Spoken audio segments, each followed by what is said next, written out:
una metodología general para el diseño de una red de distribución. Aquí lo que yo les propongo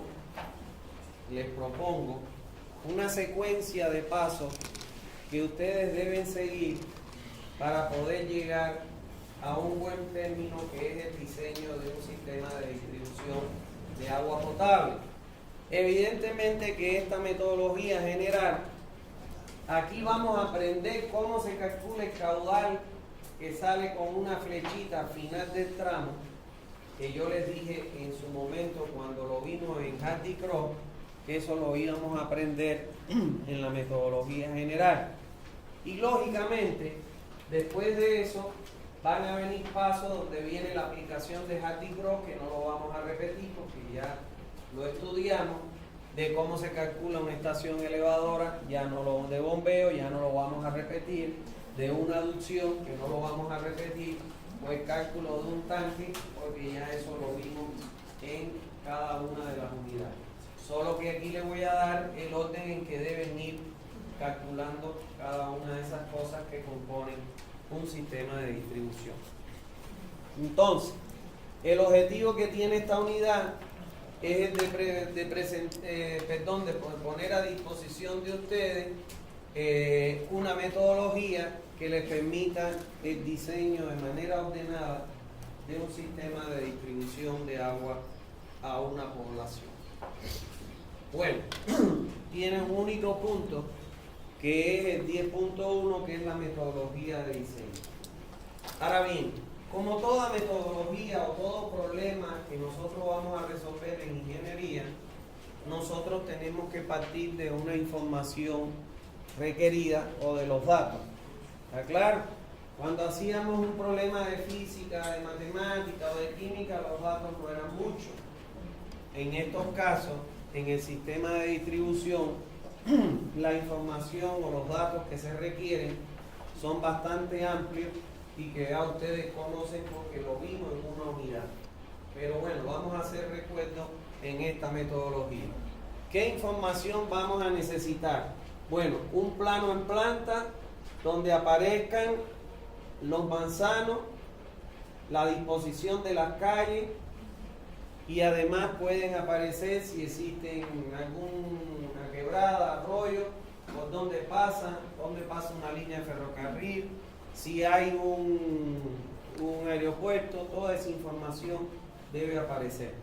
En este plano no debemos olvidarnos que cuando mandemos a hacer los estudios de topografía, darles plano en planta, y como ellos tienen que obligatoriamente pasar por todas las calles, pedirle que donde haya un consumo diferente al domicilio, por ejemplo un restaurante, un cuadrito, restaurante. Hay, por ejemplo, una escuela, un cuadrito, una escuela. O sea, que me coloquen o que me actualicen este plano planimétrico, que yo lo voy a obtener de la alcaldía, o que generalmente existe ya en las alcaldías. Entonces solo lo que voy es actualizarlo con aquellos consumos que son comerciales, institucionales e inclusive industriales. ¿Está bien? Bueno, aparte de ese plano planimétrico, yo necesito un plano topográfico con curvas de nivel cuya separación de esa o espaciamiento entre esas curvas nunca sea mayor a 0,5 metros. Generalmente cuando yo mando a hacer la topografía, yo les pido que me den entre 10 y 20 centímetros. ¿Por qué? Porque mientras más información yo tenga en curvas de nivel, más información tengo de la topografía de la zona. ¿Está bien? Bueno. En tercer lugar, necesitamos información sobre los niveles freáticos de la zona. Esto es importante, ¿por qué? Porque, por ejemplo, si nosotros tenemos un nivel freático muy cercano a la superficie, como ocurre en muchos lugares en Santa Cruz, cuando yo excave la zanja, se me puede llenar de agua, entonces tengo que prever cómo extraer esa agua. Y además, eso me va a influir en el tipo de recubrimiento de la tubería. Si normalmente la recubro con arena, ahora voy a cambiar la arena por un material granular de mayor diámetro, una grava, porque cuando suba y baje el nivel, la arena se lava, pero la grava no, para que no se me asiente el tubo y se me puedan zafar las uniones. Normalmente estos niveles freáticos, como yo le mando a hacer a una comisión el estudio de suelo, que tomen determinadas muestras y siempre a una profundidad mayor a los 80 centímetros, como ellos sacan una muestra, ellos fácilmente pueden detectar a qué profundidad está el nivel freático. Entonces se lo pido a la empresa que va a hacer el estudio de suelo. ¿Está bien? Por otro lado, necesito los datos actuales de la población regional y local. Para obtener ese dato, lo que yo hago es que visito el INE y digo, ya bien sea para las unidades vecinales o los manzanos, le digo al INE que quisiera saber cuánto es la población actual que ellos tienen registrada. Acuérdense que ahí aprovecho y le pido la tasa de crecimiento poblacional en esa zona y además aprovecho y le pregunto cuál es el modelo matemático que ellos utilizan. ¿Está bien?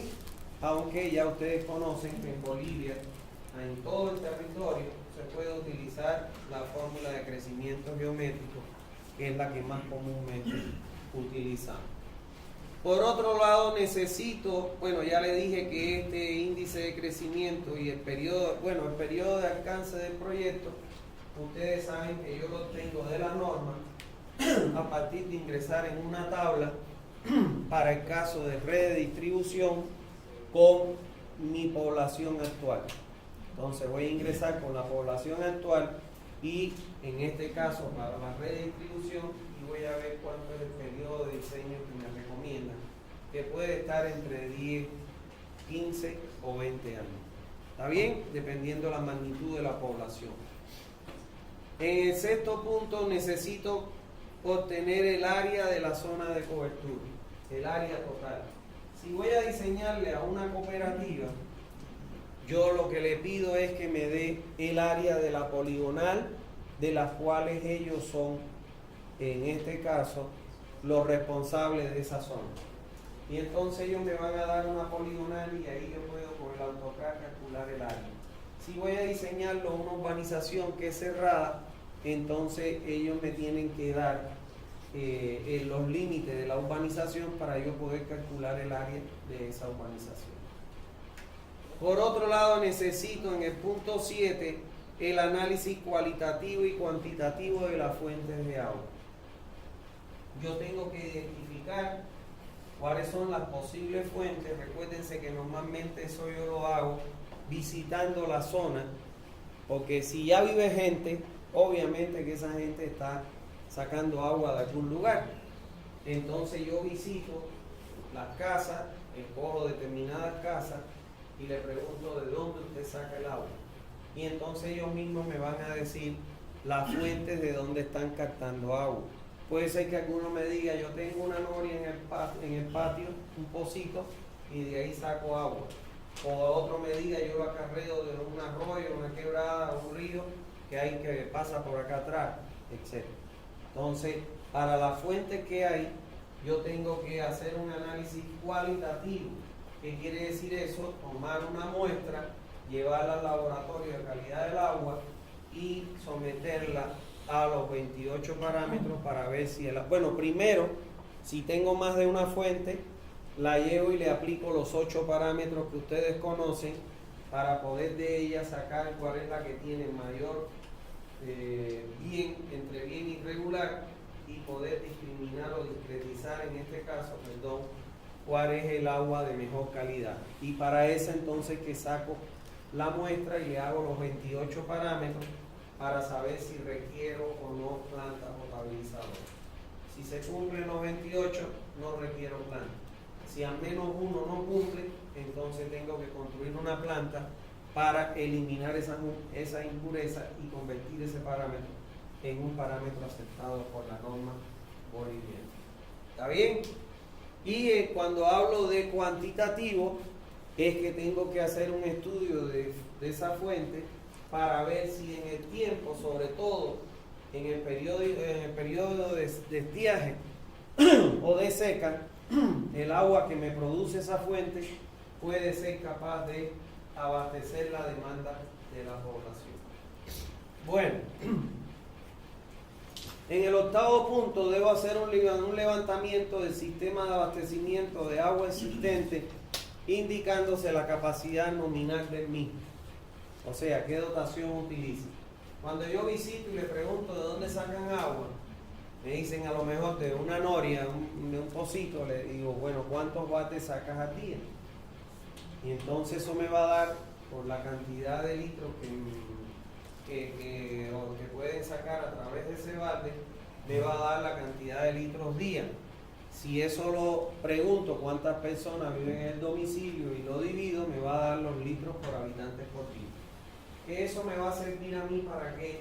Para que cuando yo llegue a la norma voy a encontrar un rango. ¿Está claro? Si el valor de dotación que yo calculé es menor que el mínimo, adopto el mínimo. Si es un valor que está entre el mínimo y el máximo, adopto ese. Y si es un valor que es menor al mínimo, que es mayor al máximo, entonces adopto el máximo. No va a pasar eso nunca porque lógicamente cuesta trabajo sacar el agua como para despilfarrar. ¿Está bien? En el noveno paso voy a hacer un levantamiento de las condiciones sanitarias de la localidad. Y eso está enfocado a dónde vierten sus aguas residuales. ¿Por qué? Porque si ellos, por ejemplo, largan sus aguas residuales a la cuneta de las calles, cuando usted camine va a ver el agua residual corriendo por la cuneta de las calles. ¿Y eso qué va a significar? Que si yo le coloco una red que está a 80 centímetros de profundidad y a 1 metro separado de la cuneta, y ellos largan el agua a la cuneta, corre el riesgo que cualquier rotura se contamine el agua potable con el agua residual.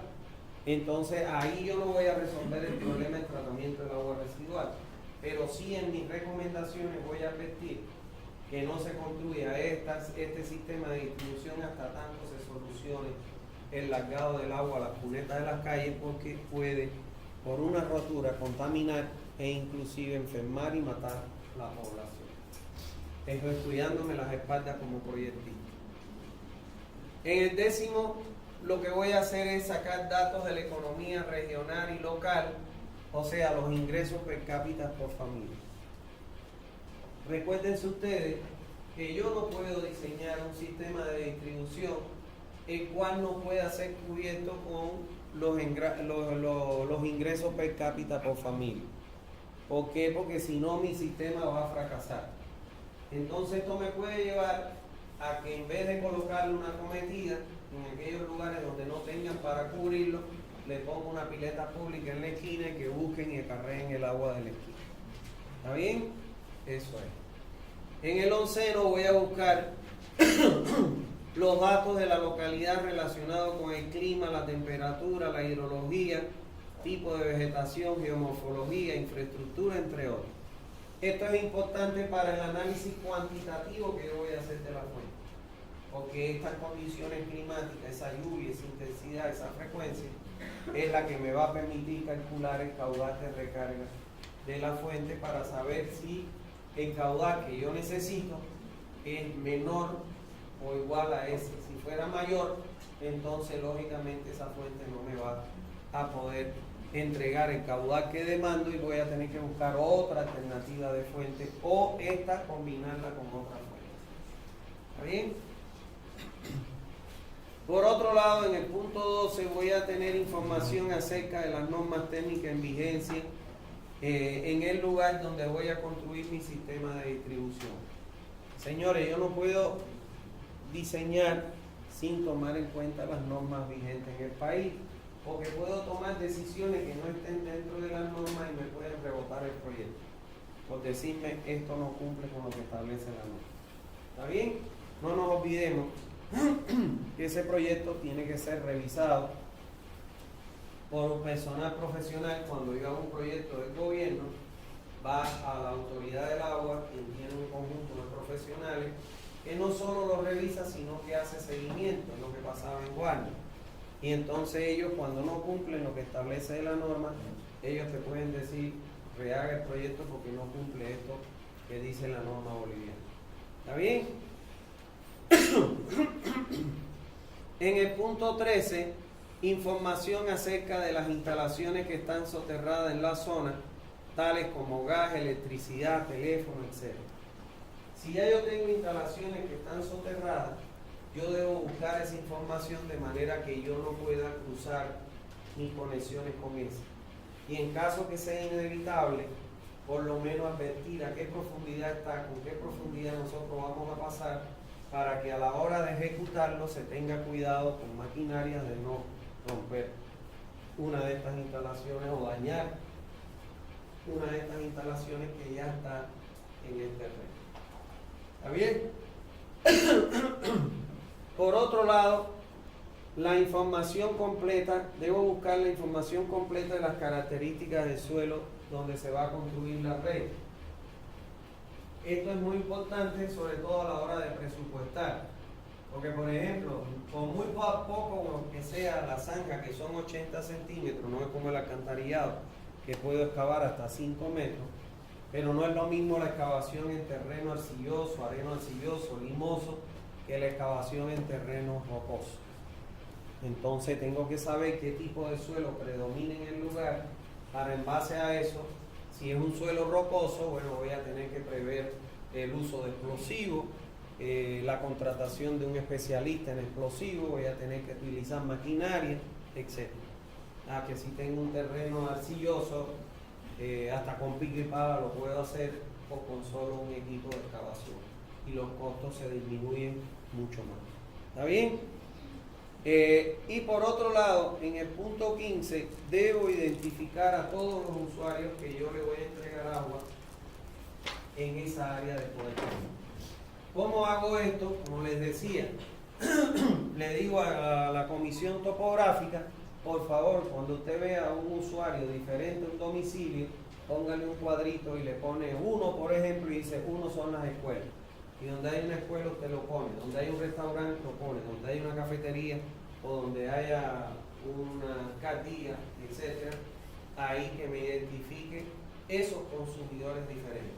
¿Por qué? Porque cuando yo hago el sistema no solo abastezco agua a la población, sino también tengo que abastecer agua para el consumo en los comercios, en las instituciones o en las industrias.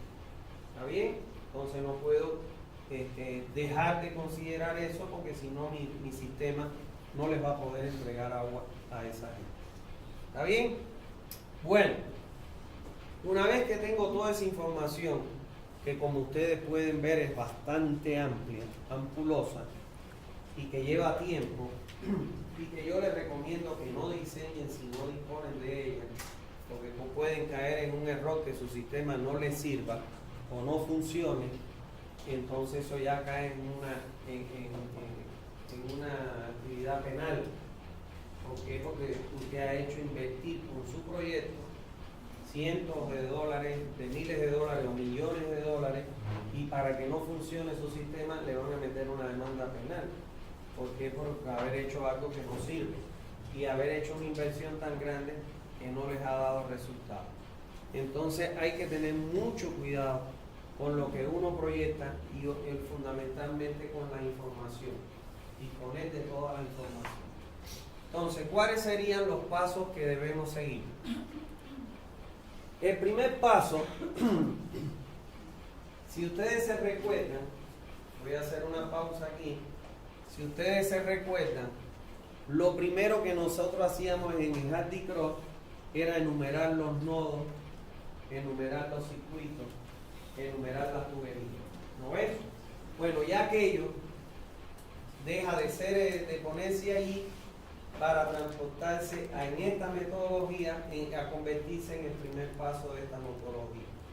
Entonces, lo primero que nosotros hacemos es, una vez que ya hayamos trazado nuestro sistema de tubería, nuestra red,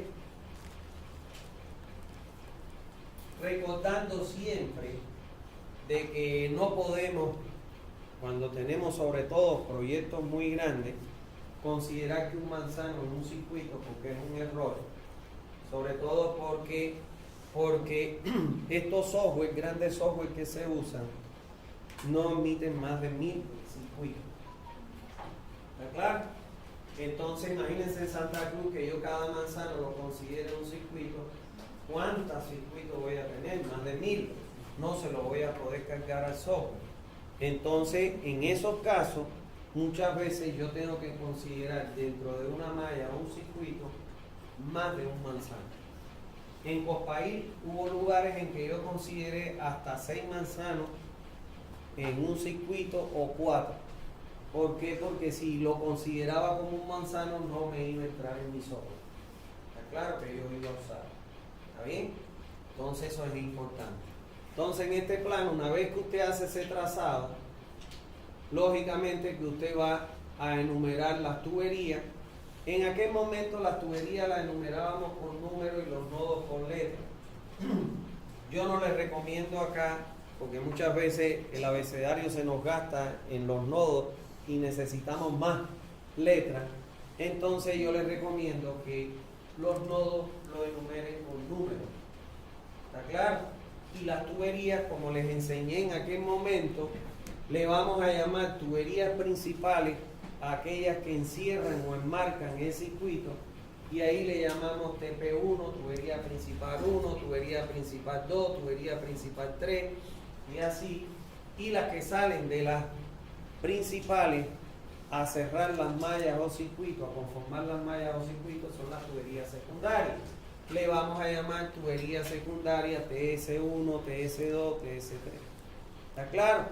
No así vamos a representar las tuberías de distribución, porque esas son aquellas que se colocan por especificaciones técnicas y cuyo diámetro se le llaman tuberías de relleno, cuyo diámetro se debe a asumir entre 2 y 3 pulgadas, preferiblemente 3 pulgadas para no tener mucha pena. ¿Está bien? Y los nodos, eso nos permite, como esto le llamamos TP1 y esto TC1, le podemos llamar con número tranquilamente. ¿Está claro? Y a los circuitos le podemos llamar como ustedes quieran, con números romanos, circuito 1, circuito 2, circuito 3. ¿Está bien? No hay dudas hasta ahí, ¿no? Bueno, en el segundo paso, indicar en el plano de trazado de la red la ubicación de las válvulas de regulación, las válvulas ventosas, los lugares de donde se ubicarán los hidrantes y las válvulas de hidrantes. Aquí tenemos que recordar que las válvulas de regulación, que son válvulas de cortina, que tienen un vástago no deslizante, con un cabezal tipo T para ser operado con una llave T, que era la pregunta del examen. Estas válvulas se deben colocar de acuerdo a quién, a la densidad de población. Si la densidad es menor a los 250 cada 1500 metros, si no me equivoco. Y si la densidad es mayor a 250 cada 800 metros. Que se colocan en las intersecciones de las tuberías principales o secundarias y que su objetivo es tratar de minimizar, reducir las afectaciones por rotura, de manera que solo se cierran esas válvulas y entonces se inhabilita ese tramo y el resto sigue funcionando, porque el agua puede llegar por varios lugares, por varios puntos. En el caso de las válvulas ventosas, que yo le llamo aquí, fíjense que a esto le llamo, a las válvulas le llamo B, que es válvula, B6, si le pongo B6 es que es una válvula de 6 pulgadas y tiene la número 1. Si fuera de 4 pulgadas le pongo B4, 1, que quiere decir que es una válvula de 4 pulgadas y que es la número 1, la 2, la 3 o la 4. ¿Está claro? Esas nomenclaturas tienen que usarlas porque así van en los proyectos. ¿Está bien? Entonces, en este caso, las válvulas ventosas, yo le llamo VV-1. Es la válvula ventosa número 1. Estas válvulas ventosas se colocan en los puntos altos de la red.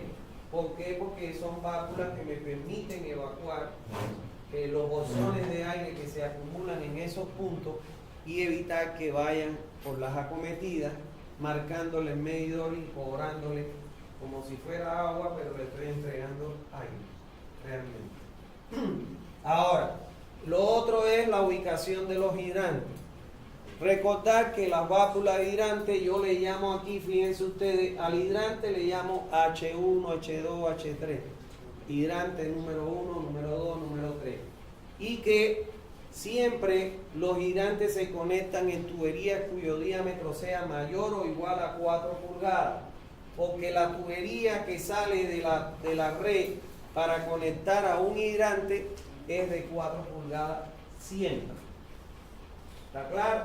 Entonces no puedo conectar en un tubo de 2 una cometida de 4 para sacar un hidrante, a darle agua a un hidrante. Tiene que ser, los debo conectar como mínimo en tuberías de 4 pulgadas o mayor. Ahora bien, en el tramo que conecta la captación del agua de la red hacia el hidrante, yo coloco en las aceras, en ese tramo intermedio, coloco lo que se llama una válvula de hidrante.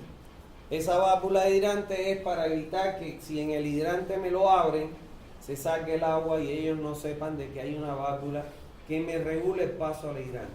Cuando viene un bombero, que ellos tienen las llavecitas especiales, lo primero que hace es sacar la tapa y abrir esa válvula para habilitar el agua en el hidrante. Y después conectan su manguera y ahí abren el hidrante hasta llenar el carro. Cuando terminen lo cierran para que venga el otro o el mismo y de vuelta poder llenar su camión cisterna. A esas válvulas de hidrante yo le llamo BH1.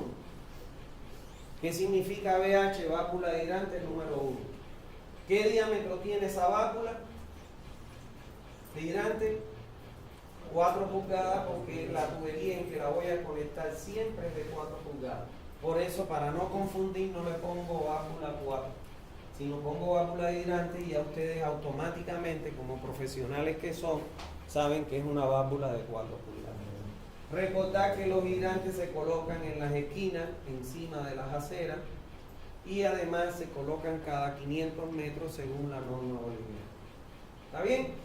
Eso es. Bueno, y por otro lado, ya están todas las válvulas que se colocan y que lógicamente tenemos que tener siempre presente las recomendaciones de la norma para colocar cada uno de estos accesorios.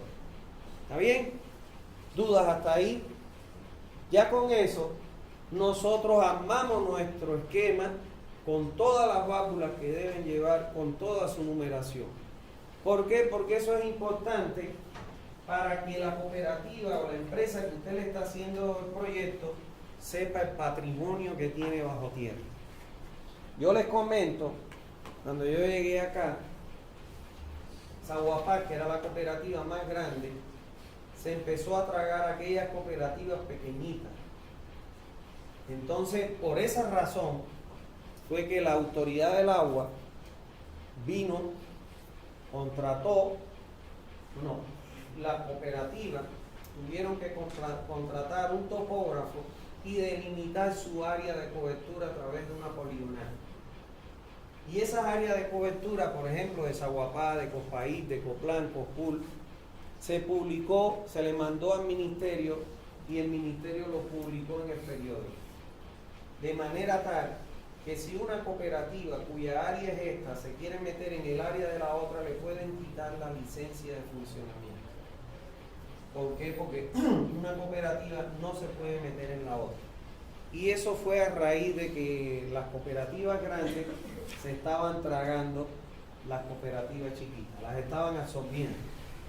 Y entonces, ¿qué pasaba? El problema no era que la absorbieran, sino el problema es que estas cooperativas, como fueron aportes de cada usuario de nosotros, yo en este caso estoy en el área de Zaguapá, le aporto a Zaguapá, me cobran, y yo tengo una acción sobre esa cooperativa.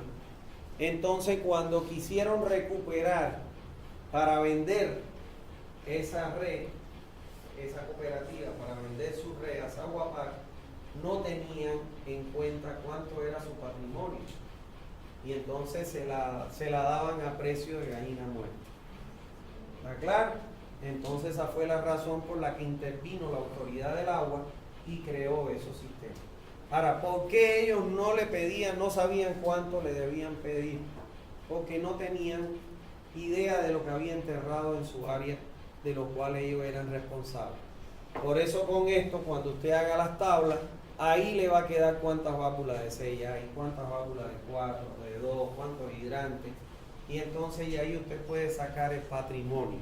Lógicamente que a esto se le aplica una tasa de depreciación que está establecida por la autoridad del agua, que lógicamente mientras más años pasen se va depreciando más el valor de esas instalaciones, pero por lo menos usted tiene derecho a un pago justo en caso de que se venda esa cooperativa, que lo ideal es que se lo devuelvan, entre comillas, porque ya ustedes han visto lo que ha pasado con Cota y nunca devolvió los 1000 y tantos dólares, creo que eran 1200 dólares de acciones a cada uno de los usuarios, porque le hicieron quebrar. ¿Está claro? Robándole le hicieron quebrar. Bueno, entonces, una vez que ya usted tiene todo esto ya identificado, ahora pasamos al tercer paso, donde voy a determinar el área total de la superficie de cobertura. Señores, es importante esto, tomar en cuenta el área total, porque cuando yo vaya a poner mis objetivos generales y objetivos particulares, entonces yo ahí en esa misma unidad voy a poner, eso hago yo, los límites espaciales y temporales. Cuando hablo de límite espacial, el área que ellos me dicen que quieren que yo cubra con mi red de distribución, esa área yo la mido de acuerdo a su poligonal con el AutoCAD y voy a obtener esa área en hectáreas. Y ese es mi límite espacial. Porque si en un futuro, como ocurrió aquí en Santa Cruz, ellos quieren crecer para otra área fuera de ellos, y no funcione, ya no es responsabilidad mía, porque todo lo que esté dentro de esta área sí tiene que ser cubierto con mi red y tiene que funcionar. Si no funciona es responsabilidad mía. Y además de ello le digo el límite temporal. ¿Por qué?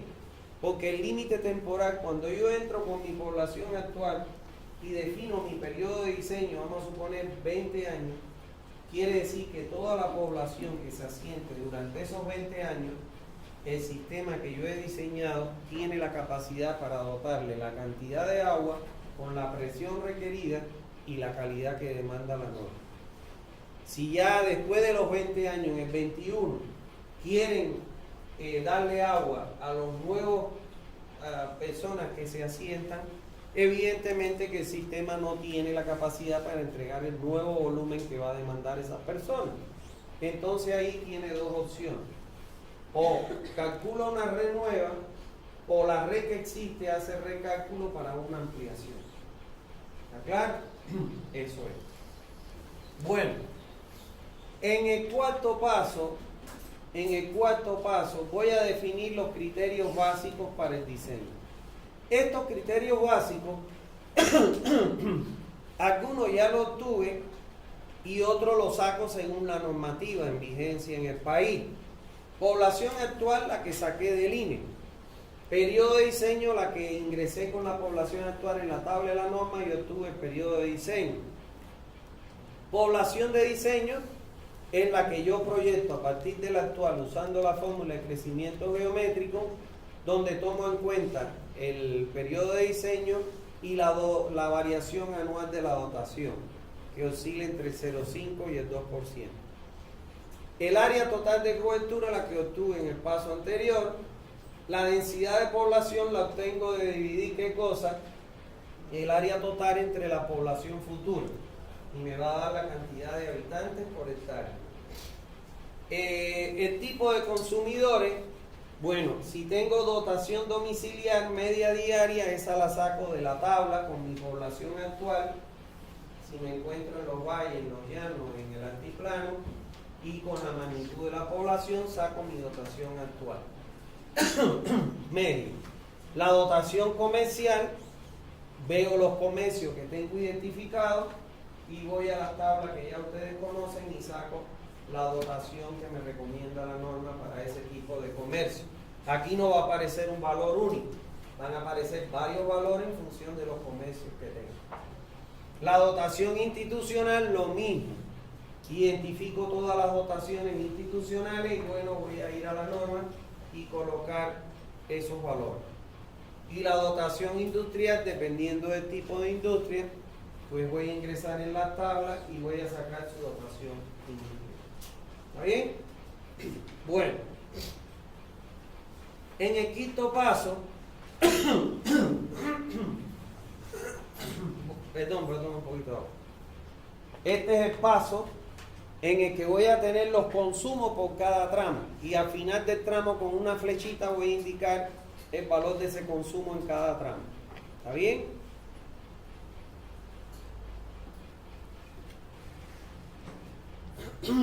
Esto es lo que nos estaba faltando en el Hardy Cross, si se acuerdan. ¿Está claro?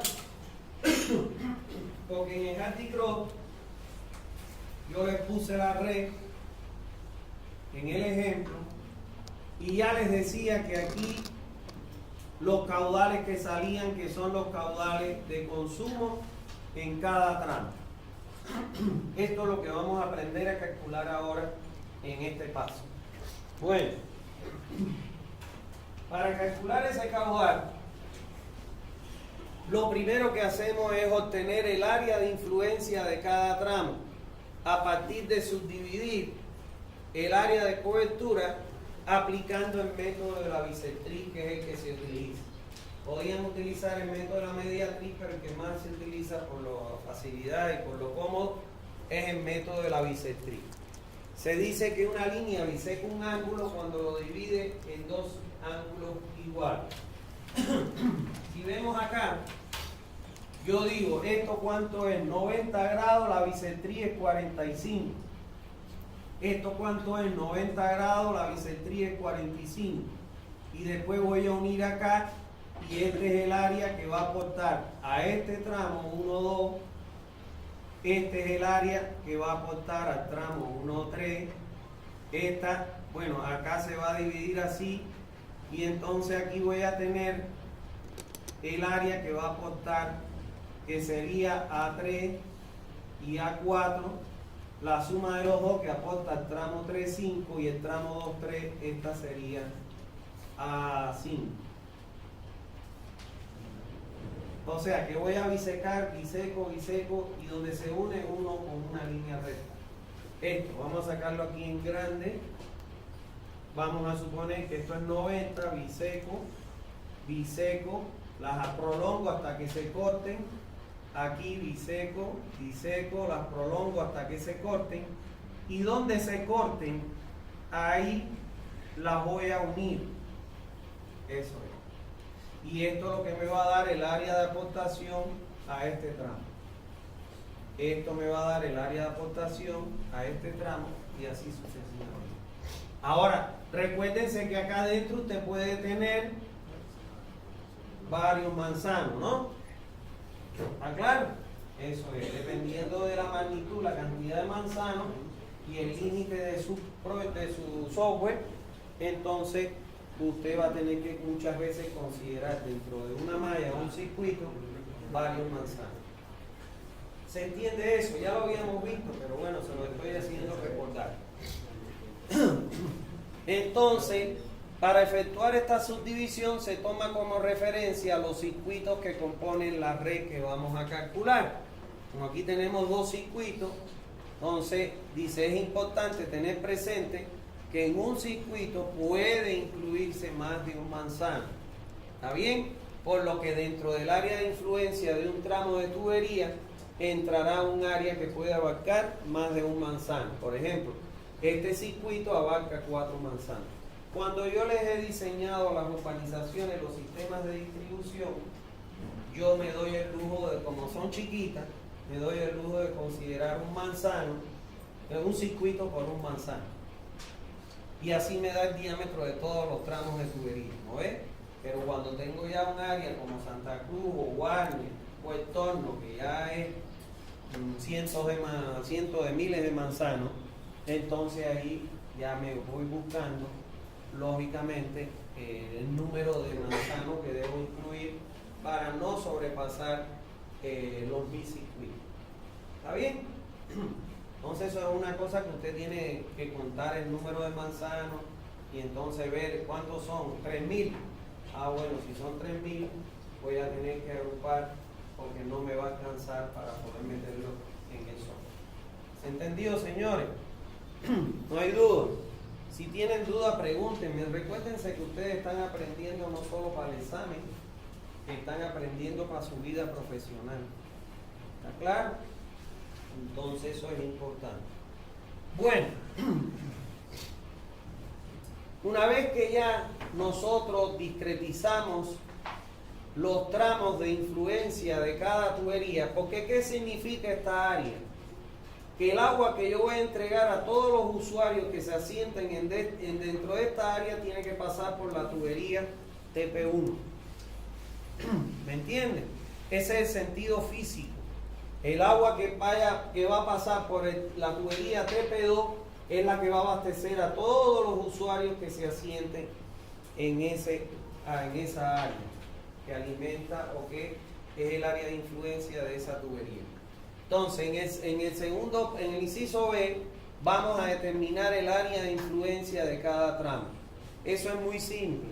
En el plano, con el AutoCAD, pinchamos la paleta de área y entonces pisamos los puntos que cierran hasta cerrar esa área. Y ese valor que me da es el área que lo voy a expresar en esta área en cada tramo de influencia. ¿Está claro? Eso es lo que hago. En el inciso C, ahora voy a calcular cuánto es el caudal que va a consumirse en esta área y ese es el valor que voy a colocar con una flechita indicándola al final del tramo. ¿Está claro? Que era lo que ya aparecía cuando vino el ejemplo de Hardy Cross, que yo les dije, aquí vamos a ver cómo se calcula ese caudal, que ustedes lo saben calcular, solo que aquí les doy esta tabla que les permite organizar ese cálculo de manera más sencilla. Para la realización de este cálculo se recomienda usar esta tabla, de la cual vamos a ver ahora una memoria de cálculo de qué es lo que se debe hacer en cada una de esas 11 columnas. ¿Está bien? Entonces, la memoria de cálculo de la tabla es en la columna número 1 se va a colocar el nombre asignado al tramo de tubería que se analiza. Vamos a suponer en el tramo comprendido entre la cámara, entre el nodo 1 y el nodo 2, la tubería yo le he llamado que es TP1, tubería principal número 1. Ahí voy a colocar en la primera columna el nombre que le he asignado a las tuberías. Ahí van a aparecer todas las tuberías habidas y por haber dentro de su red, en TP y en TS, porque solo llegamos hasta la tubería secundaria. ¿Está bien? En la columna 2 y 3, en la 2 voy a colocar el nodo, el número del nodo que inicia el tramo. Y aquí hay algo importante. ¿Se acuerdan ustedes? Buenas noches. Pide por lo menos permiso para entrar, ¿no? ¿Ya? Bueno, en la columna 2 y 3, nosotros vamos a colocar en la 2 el número del nodo que inicia el tramo. Y en el nodo final, en la 3, voy a colocar el nodo que finaliza el tramo. Ahora, escuchen esto. Se recuerdan que nosotros hacíamos un análisis, teníamos que en el Hardy Cross indicar el sentido de circulación del flujo, el que suponíamos, ¿no ves? Ese punto allá se traslada acá. Ahora, si usted está diciendo que esta tubería TP1 inicia en el nodo 1 y finaliza en el nodo 2, entonces usted está indicando ya que el sentido de circulación va a ir de la 1 a la 2. O sea, del nodo 1 al nodo 2, y ya usted le puede indicar ahí con una flechita que ese es el sentido de circulación que usted está suponiendo. Ahora, si usted dice que del 1 al 3, fíjense usted, tubería inicial y final la 3, entonces aquí usted puede indicar con una flechita que va desde la 1 hasta la 3 el sentido de circulación que yo estoy suponiendo, que ustedes están suponiendo, que ese no tiene por qué ser el real. El real es que me va a devolver Artitrop o el software que yo calculo. ¿Está bien? Y entonces ahí voy colocando, por ejemplo, yo estoy diciendo aquí que la tubería TP1, el agua va a circular del nodo inicial hasta el nodo final, que es el 2. Y ahí le pongo mi flechita. Estoy diciendo que la tubería TP2 circula desde el nodo 1 hasta el nodo 3. Entonces le puedo indicar aquí la flechita que circula del 1 a 3. Y así sucesivamente. ¿Se entendió? Bien. Ahora, en la columna 4, yo voy a colocar el área de aportación a cada tramo. El tramo TP1 va desde el nodo 1 hasta el nodo 2. Y el área que aporta, ¿cuál es? 1,2. Le pongo 1,2 hectáreas. Ahora, la TP2, la tubería TP2 va desde el 1 hasta el 3. Mírenlo acá. ¿Qué área aporta ahí? 0,6 hectáreas. Y le pongo su valor en área. El tramo, la tubería TP3, esta, va desde 2 hasta 4. Mírenlo aquí. ¿Qué área aporta ahí? 0,5. ¿Está bien? La tubería TS1, que va desde el nodo 3 hasta el nodo 4, en esta dirección. ¿Qué área va a aportar ahí? 1,4 más 1,4. Porque esta tubería le va a dar al agua a toda esta gente más esta gente más. Entonces 2,8. Y eso tengo que hacerlo con mucho cuidado, con sumo cuidado, para lo que yo les recomiendo que impriman el plano. Porque en la pantalla muchas veces te marea, porque no te entra todo, porque tienes que ampliar la pantalla para leerlo. Lo que yo hago es que imprimo un plano en una escala y entonces ahí le voy poniendo todo eso para cargárselo a esta planilla. ¿Está bien? A esta tabla. ¿No hay duda hasta ahí? ¿No hay duda? Seguimos. En la columna 5, yo voy a calcular la población futura de mi tramo. Y para calcular la población futura, yo calculé en pasos anteriores mi densidad de población. Y yo sé que mi densidad de población va a ser igual a ¿quién? A la población futura entre mi área total. Vamos a suponer que me dio la densidad 150. Esto está expresado en ¿qué? En habitantes sobre hectárea. Entonces, ahora yo voy a calcular la población futura que se va a asentar en el tramo 1-2, por ejemplo. ¿Y a quién va a ser igual eso? A mi área total del tramo 1-2 multiplicado por ¿quién? Por mi densidad, que es 150. Mi población futura del tramo 1-2, si yo hago el análisis dimensional, el área que aporta el tramo 1-2, ¿cuánto es? 1,2 hectáreas. Cuando yo lo multiplique por los 150 habitantes sobre hectárea, aquí ¿qué va a pasar? Se me van las hectáreas con las hectáreas y esto me va a dar la cantidad de habitantes que yo voy a tener asentados en esa área. ¿Me entendieron? Y esa va a ser mi valor de población futura del tramo. porque ahí no estoy calculando la total, ya estoy discretizando por tramo a partir de multiplicar por el área de cada tramo, de aporte a cada tramo. ¿Se entendió? Ahora, en la columna número 6, yo voy a calcular el caudal medio diario.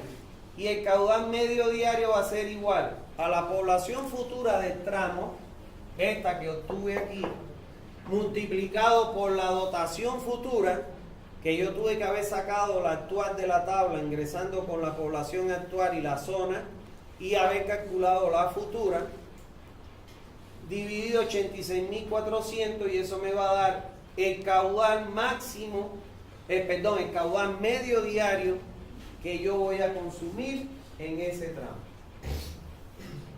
¿Alguna duda? Me avisan cuando le tomen foto. ¿Ya?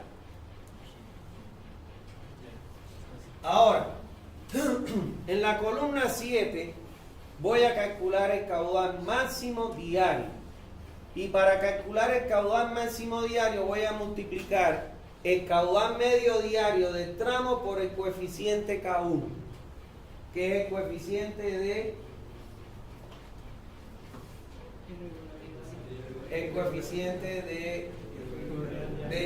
irregularidad diaria. Coeficiente de irregularidad diaria. Ese valor de K1 yo voy a obtener un único valor ingresando con la población futura total en la tabla y me va a dar un valor de K1. Igual voy a hacer lo mismo para la tabla de K2 y me va a dar un solo valor. Ese valor de K1 aquí lo voy a multiplicar por ¿quién? Por este caudal medio diario, y eso me va a dar el valor de caudal máximo diario para cada tramo. ¿Está bien? Ahora, en la columna 8 voy a calcular el caudal máximo horario, que es el pico. Y lo voy a obtener multiplicando a K2 por el caudal máximo diario. Y voy a obtener el valor para cada tramo. No hay duda, ¿no?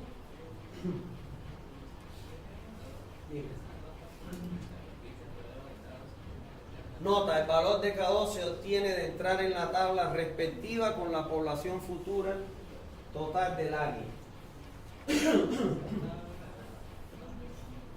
Esa tabla la dimos cuando dimos los caudales. Una tabla donde te dice por aquí población futura y por aquí K1 o K2. Y hay otra de K2. Y hay otra similar, pero que entramos aquí con la población y que obtenemos K2. Ahora, para obtener K1 y K2, entramos con la población total y obtenemos un solo valor. ¿Me entiendes? Eso es. ¿Alguna duda hasta ahí? Bien, en la columna 9 nosotros vamos a calcular el caudal comercial institucional. Como yo mandé en la comisión topográfica que me identificaran los consumos diferentes a los domicilios, entonces en aquel tramo de tubería que caiga un consumo como este, que es una escuela, que es institucional, y una cafetería, que es un consumo comercial, entonces yo voy a calcular, como ya ustedes saben, esos caudales.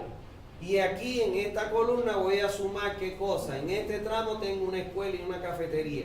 El caudal que me va a demandar la escuela es 0,30 litros por segundo y la cafetería 0,10.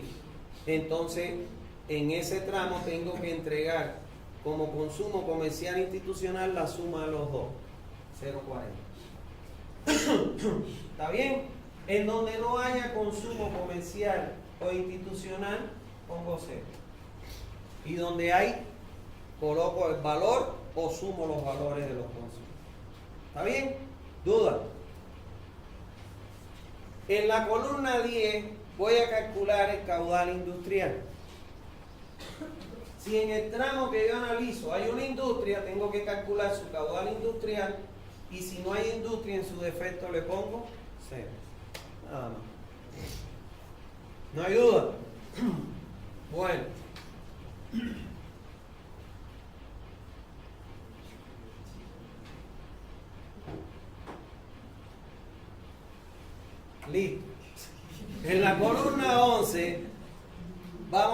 calcular ya el caudal de diseño del tramo. O sea, cuánto es el caudal que tiene que pasar por ese tramo para satisfacer la demanda de los usuarios que están dentro de su área. ¿Lo ven?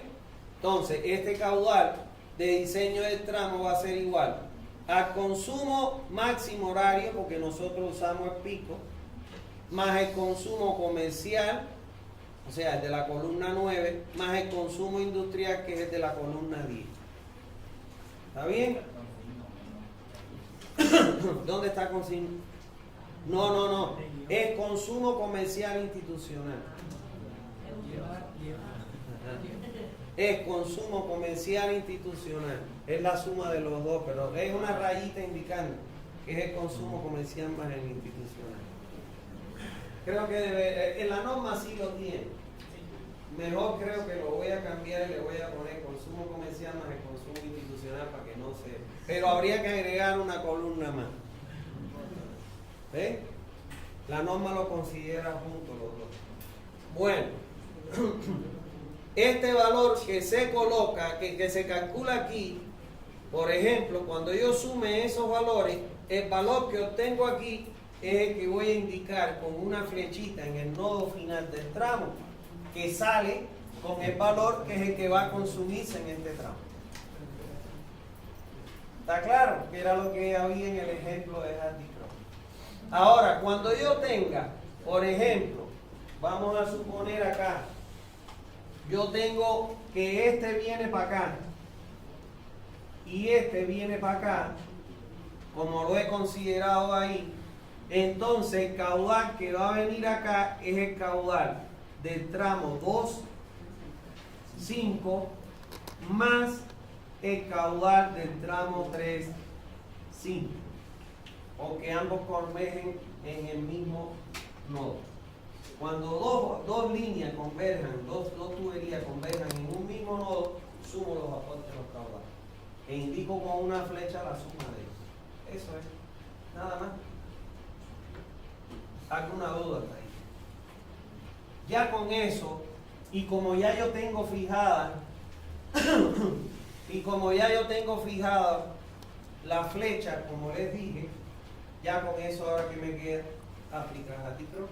Ahora, es importante que ustedes sepan que la suma de los caudales que se quedan en cada nodo es igual a quién, al caudal de diseño que ingresa por el nodo en que voy a incorporar ese caudal. ¿Me entienden? O sea que si esto suma 10, lo que ingresa aquí, ¿cuánto es? 10. Pueden encontrarse una bibliografía en que le sumen eso más un 15% de ese caudal como pérdida. Pero yo no se lo recomiendo, porque eso lo que te va a dar es exagerar tu tubería. ¿Me entiendes? Eso. Hay quien le suma el 15% de las pérdidas que normalmente pueden ocurrir por fuga y dicen que el caudal ese es de 10 más el 15%. Pero no, yo no lo recomiendo. Ustedes pongan ahí el valor que dé la suma de los caudales salientes de cada tramo. ¿Está bien? Entonces, en el séptimo paso que vamos a hacer, calcular la red mediante la aplicación de Hardy Cross, donde nuestro esquema de partida, ¿cuál es? Este que hemos obtenido acá. Entonces, en el séptimo paso, voy a calcular la red aplicando Hardy Cross o el software que utilicen. Ahí Hardy Cross es lo que vimos en la metodología propuesta en el acápite 7.13 del capítulo 7. Que no lo vamos a repetir porque ya eso lo estudiamos, lo vimos, hicimos un ejemplo, todo eso. En el octavo paso vamos a calcular el tanque de almacenamiento. Para dimensionar el tanque o hacer este cálculo, utilizaremos la metodología propuesta en el acápite 6.9 del capítulo 6. ¿Está bien? Lo aplicamos íntegro ahí. En el noveno paso vamos a diseñar la estación de bombeo. Para diseñar la estación de bombeo aplicaremos todos los conocimientos que vimos en las recomendaciones que se dan en el capítulo 8. ¿Está bien? En el 10º paso vamos a diseñar la tubería de aducción, donde para calcular la tubería de aducción tendremos que tener en cuenta todas las recomendaciones que vimos en el capítulo 10, donde estudiamos la tubería de aducción. ¿Está bien? En el 11º paso ya vendrían las conclusiones del diseño, donde en un proyecto usted debe siempre presentar la siguiente información. Primero, toda la información referida al diseño a través de la memoria de cálculo. Todos estos pasos que seguimos ahora en esta metodología, íntegro lo tiene que poner ahí para que el supervisor, el fiscalizador, el que vaya a supervisar su proyecto, sepa qué fue lo que usted hizo, si está bien, cumplió o no cumplió con lo que establece la norma. En segundo lugar, debe presentar todos los planos para la ejecución de ese proyecto. El plano en planta, donde estén todos los tramos de tubería, donde esté toda esa información que vamos a ver ahorita cómo se pone, todo eso tiene que estar en el proyecto. Y si tiene algún detalle que va a pasar por un puente, canal o un sifón invertido, esos detalles más.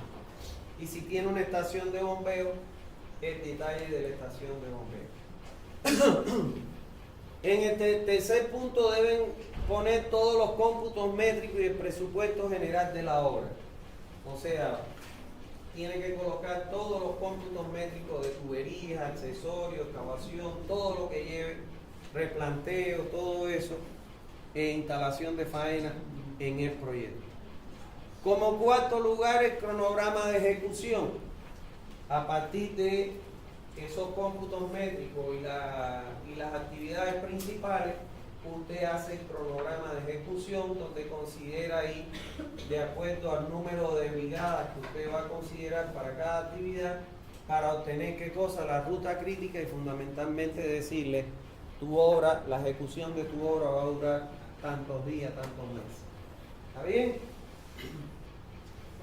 Como quinto, las especificaciones técnicas y constructivas del proyecto.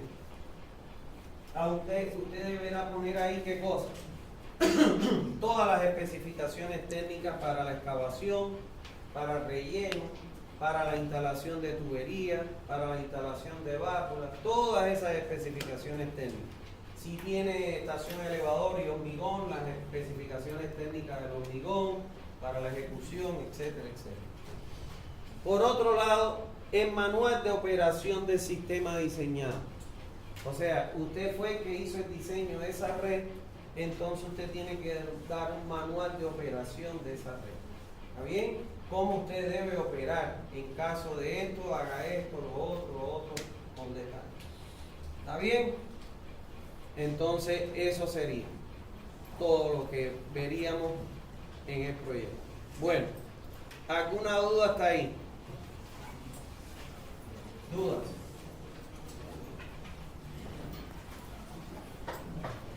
¿No hay duda? Les deseo una feliz tarde noche. Nos vemos el próximo miércoles, que terminamos la parte lectiva.